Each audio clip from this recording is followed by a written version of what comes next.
Today's text comes from the Gospel of Luke, chapter 6, verses 37 through 42 in your pew Bible. It is on page 838.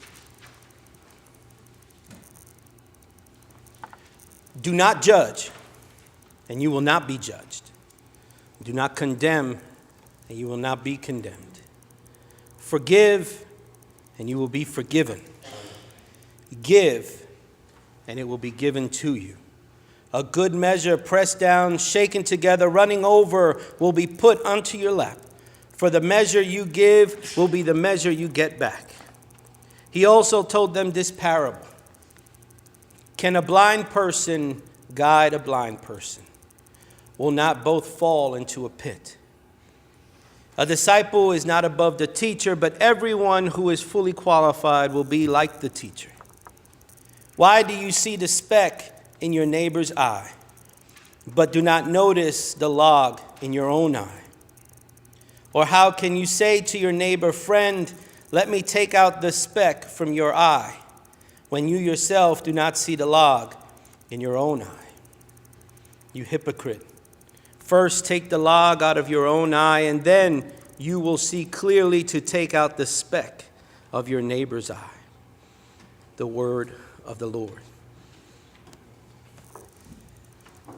There's a lot to take there, isn't it?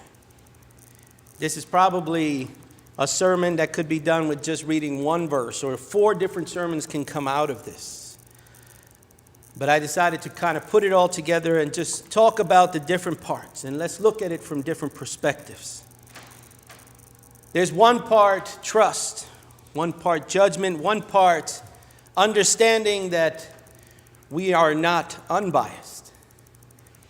When we talk about judging and judgment, judgment tends to limit us because we tend to think that others are looking at us from the same perspective.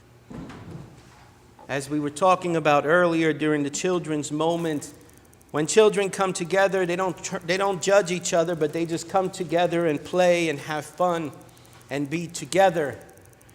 When adults tend to come together, we tend to go with those who we are more comfortable with, whether it's because of a common thing, whether it be accountants, hanging out with accountants, or whether it's race, or whether it's culture. We feel comfortable with certain people, so we hang out with those. So even if you come together with a group very diverse, we tend to sit with those who we are more comfortable with. We judge or we don't judge. Either way, we sit with those whom we are comfortable with. But yet, every time we judge, we think that others are judging us by the same criteria. And that causes harm and difficulty, because it causes and brings up walls between us to separate us. That's why Jesus says, don't judge so that you won't be judged. It's not about others judging you. It's about you judging yourself. You creating this barrier. You creating this difficulty of being able to get together and be with others. If we just came together and listened and not judged one another by how we looked, by how we smelled, by how we acted, by what we said, rather than judging, just being and listening. Often, or I should say more often than not, we would come to a loving understanding. Why is it that I said what I said? It wasn't because of the other person. Most of the time we're reacting to something within or around us that happened. Don't judge so that you won't be judged. But then there's this portion there that talks about trust, because can a blind person lead a blind person? Yes, they can, but what are the chances of them making it to the end? It's not very high. And I was thinking about one time I was an RA in college, and we went on this retreat.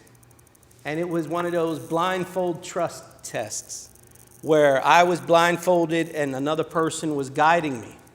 They weren't blindfolded, but it was difficult. I didn't feel like I can trust them enough to take me to the end of this obstacle course because of my own issues, not because of theirs. I was the one who was blindfolded. I was the one who was struggling to trust them. And yet, when we had to flip and they had to put on the blindfold, I wanted them to trust me. Could they trust me? I just told them how much I couldn't trust them. So we kind of created this whole dynamic, kind of like the judgment. I think others are judging me by the same criteria that I'm judging them. And so I wanted them to put trust in me, even though I couldn't put trust in them. Because were they trustworthy? Could I trust them with me, with what I wanted to do, with what I wanted to accomplish, was to make it to the end of this obstacle course? Could I trust them to not put me in the pit or make me fall into a hole or make me bang my head against a pole or something?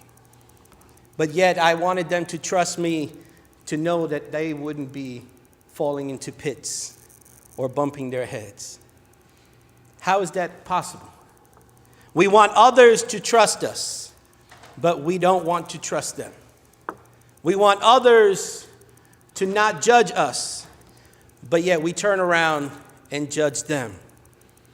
We want others to see us in a certain light, but yet we refuse to see them in a similar light. How is that okay? And when we get towards the end of our text, Jesus tells them a story of hyperbole. It's a hyperbolic story. A hyperbole is an exaggerated statement, something that's not meant to be taken literally, but yet it has a deeper meaning, like, I'm starving.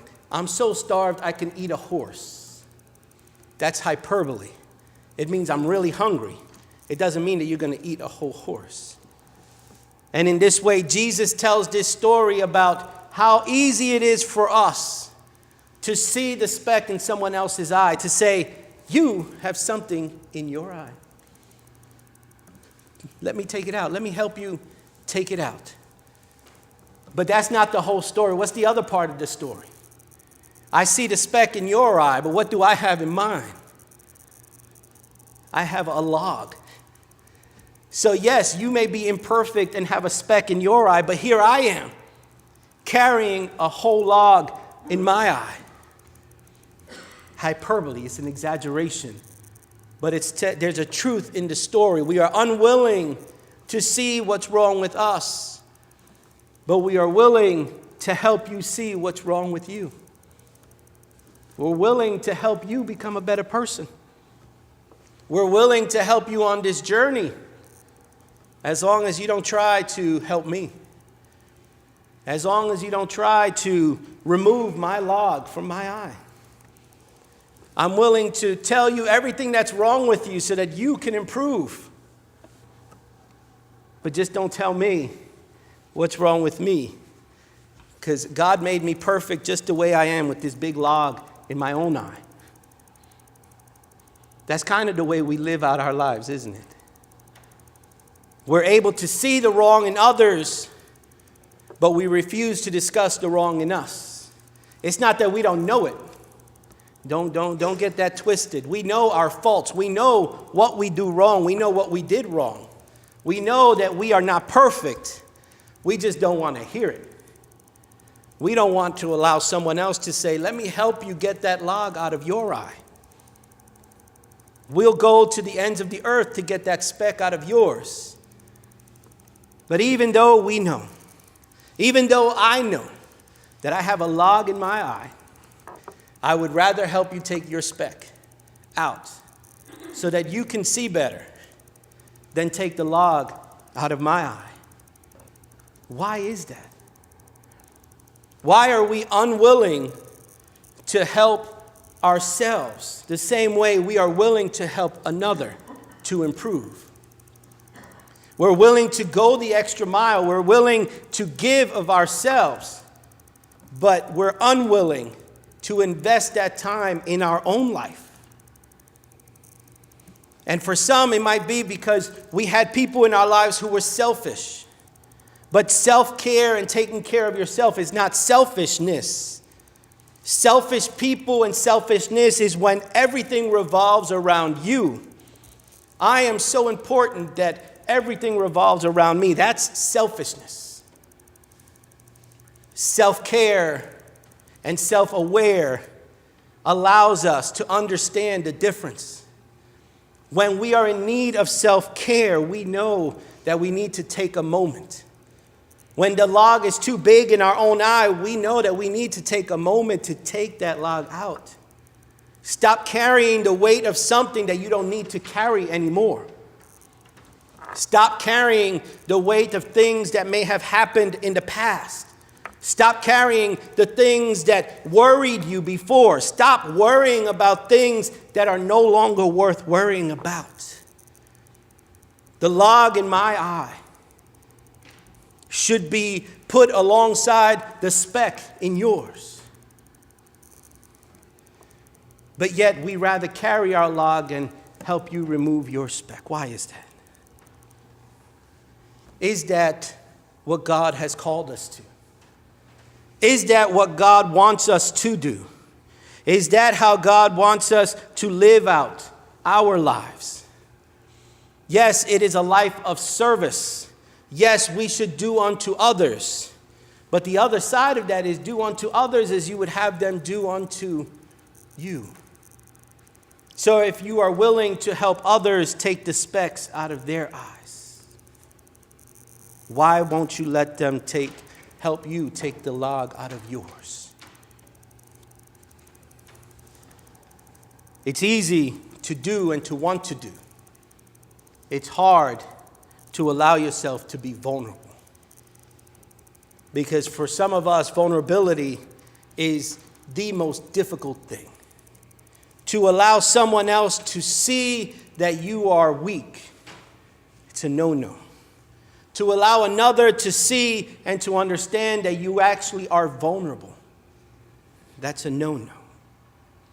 To actually open up to another and say, you know what, I'm tired of carrying this log in my eye. That's a no-no. We would rather fake the funk. We would rather pretend that it's okay. We would rather say, oh yeah, I'm so used to carrying this log in my eye that I can't even see it anymore. Rather than admitting I'm blind and can't see because of this log in my eye. But yet, how different will our lives be if we were willing to be open and honest, to be vulnerable, to be weak and allow others to see and understand that and allow them to walk alongside us and to help guide us? What if we trusted them to walk us down this path because we can't see right now because of this log? What if we allowed others to help? And what if the others were willing to help? What if the others were willing to be a friend, a family, a person, a confidant who can be alongside you? Because the first thing we think about is like, if I allow someone to walk alongside me, to be my friend, to get close, they're going to betray me just like the others, because that's how we reflect. We reflect on the worst first. We'll think about those who betrayed us, those who talked about us, those who said they would do but didn't, those who didn't do when they said they would, those who talked behind our backs. We will first think about them rather than the others who were always alongside us. We think of the worst, and rather than trying for better or hoping for the best, we get stuck in the worst. But that won't change unless you change it. Your mindset won't change unless you change it. If you allow yourself to stay in the negative, guess where you're going to live? You can't expect to live in the positive if you continue to live in the negative. If you continue to break things down, if you continue to allow the struggle to overwhelm you, you can't think that you're going to live a positive life. But yet, if you start to live a positive life, rather than staying and dwelling in the difficulty, start looking towards a better tomorrow. Rather than being stuck in whatever is happening right now, start looking towards a better tomorrow. Rather than just carrying the weight of this log in your eye, just because I've been doing it for so long, I'm going to continue. What if you just set the log aside? What if? How would that change your perspective? As we go into this week, I want us to consider what are some of those things in our lives that are like a log in our eye. What is preventing us from seeing beyond what's in front of us? Where are our blind spots? Where are your blind spots? What's causing you to not be able to look towards that better tomorrow? What's preventing you from looking forward to that better life? What's preventing you from being able to live out a life that is worthy of God? What is blinding you? This week, I want you to consider that. Where are my blind spots? What is the log in my eye? And when you recognize that, I want you to ask, how can I remove that? Rather than seeing the specks in everyone else's, Lord, help me to see the log in my own eye. And more than see, help me to remove the log that prevents me from moving forward.